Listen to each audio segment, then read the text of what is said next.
नमस्कार मेरे कुंभ राशि वाले मित्रों, बहुत बहुत स्वागत है आप सभी का हमारे इस YouTube चैनल हनुमान ज्योतिष में। दोस्तों, मैं बजरंगबली से यही कामना करती हूँ कि आप और आपके परिजन स्वस्थ और सुखी रहें।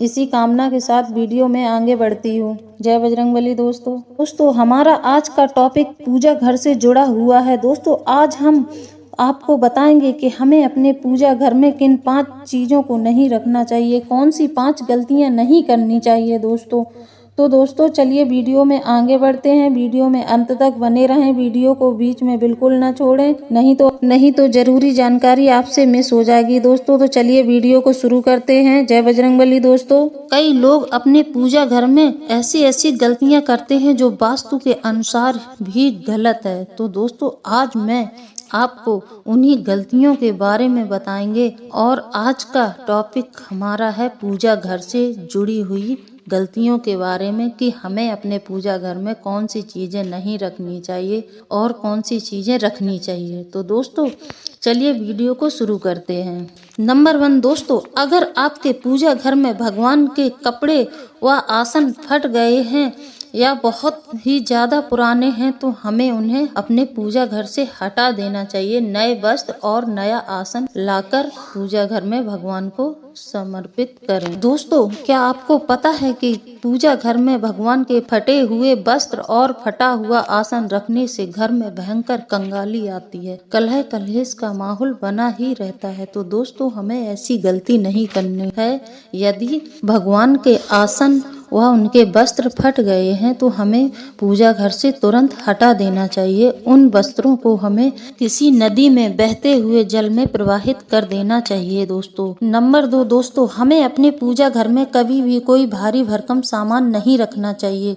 दोस्तों, भारी भरकम सामान जब हम अपने पूजा घर में रखते हैं तो वह वास्तु दोष को उत्पन्न कर देता है। दोस्तों, घर के मंदिर में केवल भगवान की मूर्तियां और भगवान से जुड़ी हुई पूजा पाठ की सामग्री ही रखनी चाहिए। इसके अलावा पूजा घर में और कोई सामान नहीं रखना चाहिए। दोस्तों पूजा पाठ के दौरान हमें इस बात का ध्यान देना चाहिए, जब हमारी पूजा समापन हो जाए तब हमें भगवान पर चढ़ी हुई सामग्री पूजा घर से हटा देनी चाहिए व वहाँ पर जो पुष्प चढ़ाए हैं उन्हें भी वहाँ से हटा दीजिए। दोस्तों, कहते हैं कि बासे पुष्प कभी भी पूजा घर में नहीं रखने चाहिए। बासे पुष्प मृत्यु का सूचक होते हैं।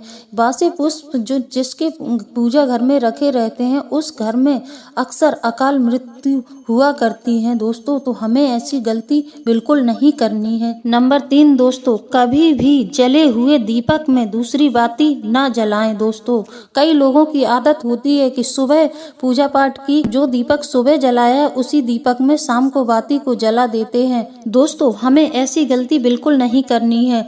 हमें दीपक को धोकर ही दोबारा से प्रज्वलित करना चाहिए। दोस्तों ऐसी गलती करने से आपके घर के सदस्यों की तरक्की रुक जाती है, घर में धन आने का मार्ग अवरुद्ध हो जाता है। दोस्तों, आपने लोगों को यह कहते हुए सुना होगा कि मेरा धंधा 15 दिन तो अच्छा चलता है लेकिन फिर बाद में पता नहीं क्या हो जाता है। दोस्तों, यही कारण है।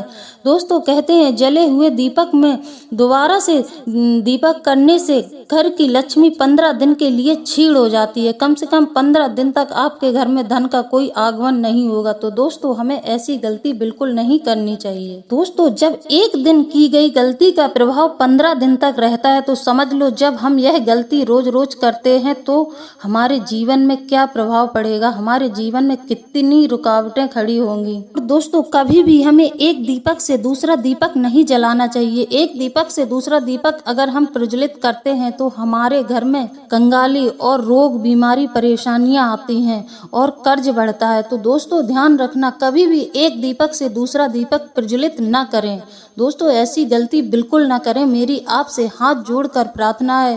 दोस्तों, हमारे जीवन में आ रही परेशानियों का कारण कहीं न कहीं हम स्वयं भी होते हैं। दोस्तों, क्योंकि हम नियम संयमों का पालन नहीं करते हैं। दोस्तों, नंबर 4 दोस्तों, तुलसी माता को जल अवश्य दें। रविवार के दिन छोड़कर बाकी दिनों बराबर तुलसी माता को हमें जल अर्पित करना चाहिए। यह नियम अपने जीवन से बांध लेना चाहिए दोस्तों, यह नियम हमें अवश्य ही करना है। जी हाँ दोस्तों, बन सके तो तुलसी माता को हल्दी डालकर ही जल दें। हल्दी तुलसी माता को बहुत ही प्रिय है, तो दोस्तों तुलसी माता को हल्दी डालकर जल दें और बृहस्पतिवार को जल में दूध मिलाकर जल अर्पित करें। दोस्तों माता तुलसी हमारी आदि व्याधि संकटों से हमारी रक्षा करती हैं। दोस्तों हमारे घर में कोई भी नकारात्मक शक्ति आएगी तो सबसे पहले तुलसी माता अपने ऊपर उसको ले लेती हैं, आदि व्याधि सारी अपने ऊपर ले लेती हैं। दोस्तों आपने देखा होगा कि हमारे घर में कोई संकट या नकारात्मक ऊर्जा प्रवेश कर जाती है तो हमारे घर की तुलसी माता सबसे पहले सूख जाती हैं। दोस्तों यह सबसे बड़ा संकेत है, पहचानो कि हमारे घर में जरूर कोई नकारात्मक शक्ति ने प्रवेश किया है, इसलिए हमारे घर की तुलसी माता सूख गई है या हमारे घर को किसी की बुरी नजर लगी है। ये तुलसी माता जो है ना, वो हमारी आदि व्याधि सबको हर लेती हैं। दोस्तों हमें भगवान विष्णु और माता लक्ष्मी की पूजा में उन्हें तुलसी पत्र अवश्य ही समर्पित करना चाहिए। इसी के साथ साथ दोस्तों सालिग्राम और हनुमान जी को भी तुलसी पत्र समर्पित करना अनिवार्य है। जो स्त्री नियमित तुलसी माता की पूजा सेवा करती है उसको सौभाग्यवती होने का आशीर्वाद प्राप्त होता है। नंबर 5 दोस्तों, खंडित मूर्तियां और तंत्र मंत्र की फटी हुई पुस्तकें अपने पूजा घर में बिल्कुल न रखें। यदि आपके पूजा घर में कोई मूर्ति खंडित हो गई है और फटी हुई तंत्र मंत्र की पुस्तकें रखी हुई हैं तो उन्हें वहां से तुरंत हटा दें, किसी बहते हुए जल में प्रवाहित कर दें। दोस्तों ऐसा करने से दोस्तों आपके घर की सुख समृद्धि बनी रहेगी। दोस्तों अगर आपको हमारे द्वारा दी गई जानकारी अच्छी लगी हो तो चैनल को लाइक करें, सब्सक्राइब करें और कमेंट में जय बजरंगबली अवश्य लिख दें। दोस्तों मेरी आपसे हाथ जोड़कर प्रार्थना है कि कमेंट में जय बजरंगबली अवश्य लिख दें। और दोस्तों अगर आपकी कोई समस्या हो, कोई परेशानी हो तो आप हमें अवश्य बताएं, शायद हम आपकी कुछ मदद कर सकें। तो दोस्तों हमें कमेंट में अवश्य बताएं। दोस्तों इसी के साथ वीडियो को अब हम समाप्त करते हैं। जय बजरंगबली दोस्तों, मिलते हैं अगले वीडियो में। जय बजरंगबली दोस्तों।